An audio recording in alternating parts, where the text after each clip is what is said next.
inshallah. Any specific questions? I usually prefer giving you guys the opportunity before I answer questions that I've received otherwise. Yes, تفضل يا أخي.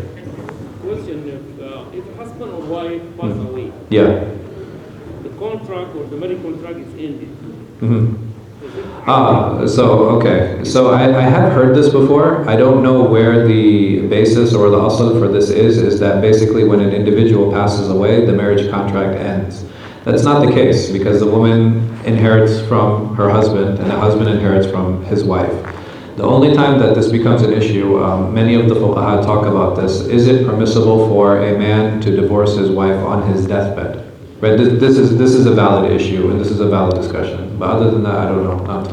And the question is it awra for a husband? Okay. So can a husband wash his wife and can a wife wash her husband? Yes, they can. Absolutely. The marriage contract does not end at the death of an individual.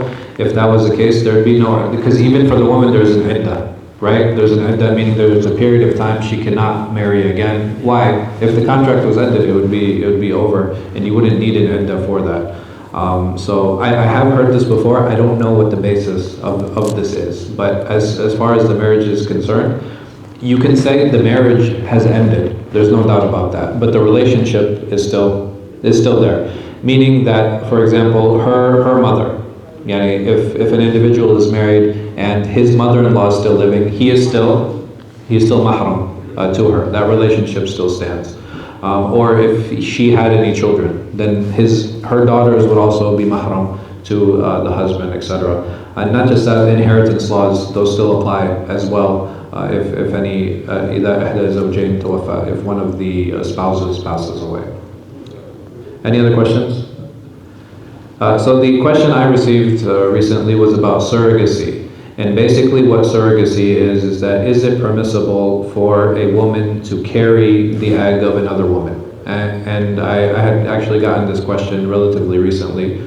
And all of the scholars, or at least the modern day scholars, they have said that this is not permissible. This is not permissible. So if a woman is unable to carry, she's unable to carry, and she provides an egg, and she gives it to another woman to carry this egg, then this type of exchange, biologically it can happen, but Islamically, most scholars I have come across have said that this is not permissible.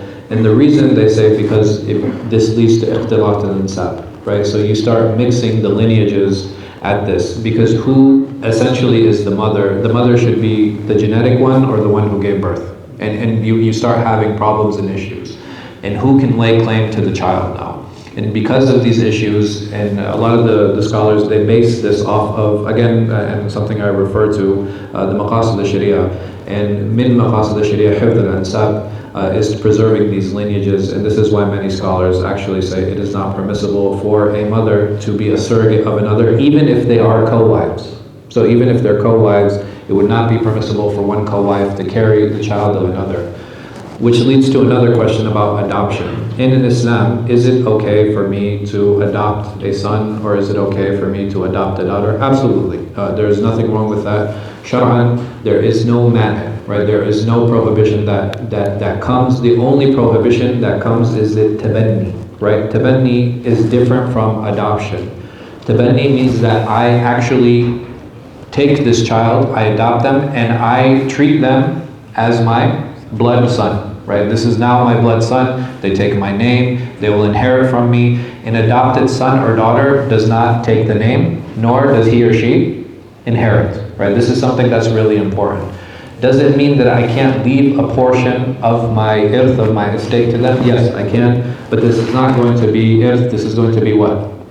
Wasiyah, right? This is going to be wasiyah. This is going to be a bequest. So I have to actually dictate that, and I can decide that. But adopting is something that is very much encouraged. If there is anybody in a position who can adopt, I would suggest that you look into it very seriously and see if it's an option that is good for you and good for your family.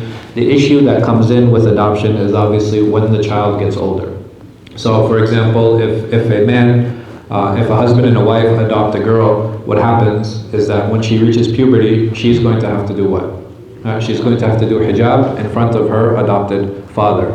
And if it's a boy, when he reaches puberty, your wife will have to do hijab in front of this boy, except in the case of rida, right? So if a woman is able to breastfeed the child, is able to suckle the child, then this is one way of removing these issues of having a mahram.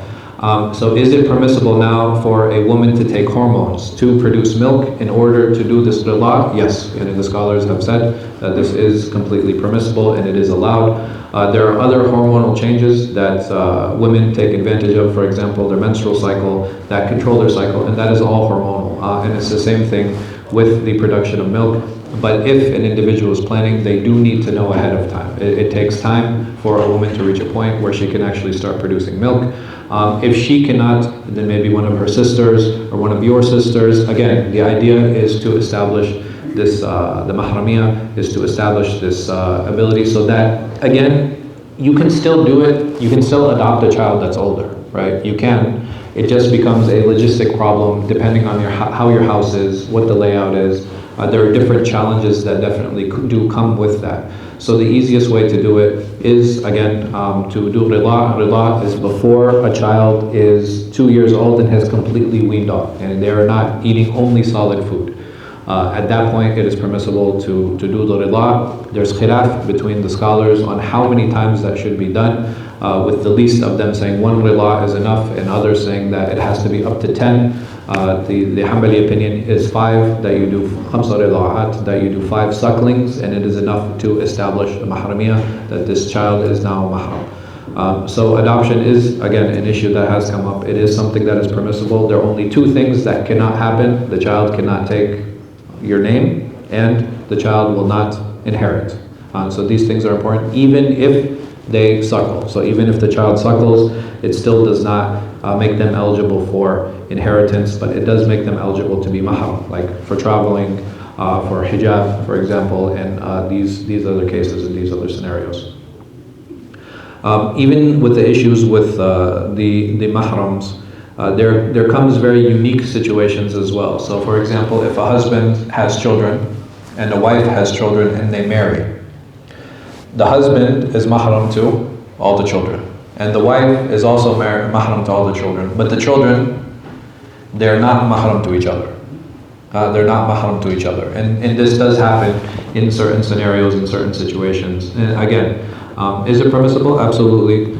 It's fine. Everybody needs to do what's best for them and what's best for their family, but they also need to look logistically how the layout of their house is, the relationship that they have with their current children, and how to bring this new family into the home. There are a lot of things that everyone has to think about when involving themselves in these new types or these different types of relationships. And there are people who have different situations. I know a brother, single. He has a few kids of his own, and it's very difficult for a single man with children to marry a sister, unless many times either if she's divorced or she has children herself. So bringing those families together is something that needs to be thought about, like very well thought about and very well discussed before they're stepping into that relationship, let alone any relationship. Even during marriage itself, we try to take as many precautions that we can, and sometimes we fall short, which is okay. The important thing is that we make a proper effort and that we look into it. It's very unfortunate nowadays that I see people doing more research into buying a car than into their potential spouse. But it should actually be the other way around. Like if I'm going to get married, I should spend more time researching about my potential spouse than I should about a potential car. But may Allah subhanahu wa ta'ala give us tawfiq and protect us and make us wise when choosing our spouses and with our children. Ameen. Assalamu alaikum wa rahmatullah.